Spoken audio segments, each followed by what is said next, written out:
Bonjour. Aujourd'hui, j'ai envie de vous parler d'un enjeu social et communautaire, ce que j'appellerais la santé urbaine et culture, deux enjeux de cohésion sociale. Je vais commencer par la santé urbaine. Écoutez, Victoriaville en santé, pour moi, c'est un thème qui m'est cher. Je pense que c'est un thème qui nous situe dans les habitudes de vie, en fait, dans les saines habitudes de vie, qui nous amène d'une certaine façon à réfléchir à l'importance de la chose. Avec un outil comme Hop la Ville, que la Ville a créé au cours des dernières années, je pense que non seulement ça nous fait faire de l'activité qui sont intéressantes pour nous désennuyer, mais je vous dirais, ça nous fait réfléchir à l'importance de la chose, qu'il faut courir, qu'il faut aller marcher, il faut aller prendre de l'air. Donc, pour moi, c'est un défi de santé urbaine et c'est important donc qu'on s'en préoccupe. Et évidemment, dans ma vision de développement liée à la santé urbaine, j'aimerais, en tout cas, je vais sûrement poser des gestes concrets dans l'esprit dans l'esprit de Hop la Ville, par exemple.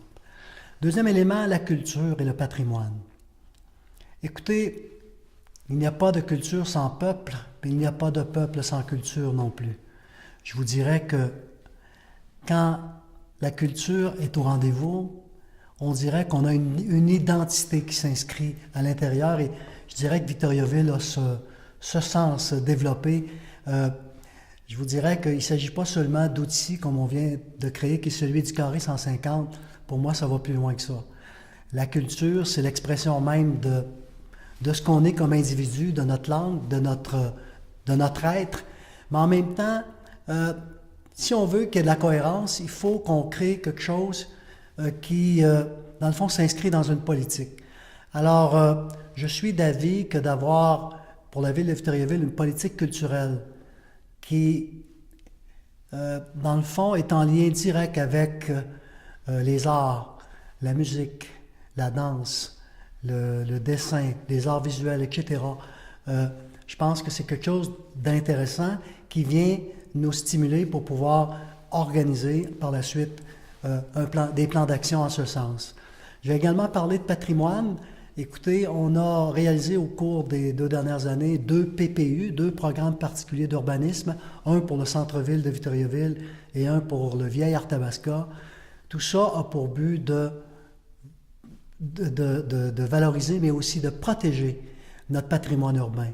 On a 2 secteurs historiques à Victoriaville et il faut protéger ces environnements qui sont particuliers.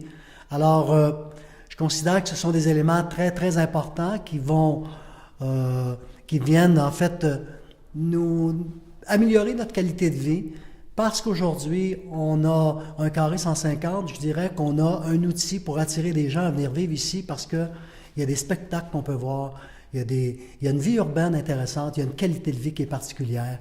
Alors, la santé urbaine, la culture, ce sont 2 enjeux qui doivent absolument être en cohésion et qui font partie du concept de développement durable que je vous propose. Je vous rappelle les 3 piliers, l'économie, le social et le communautaire et l'environnement. Alors, là-dessus, merci.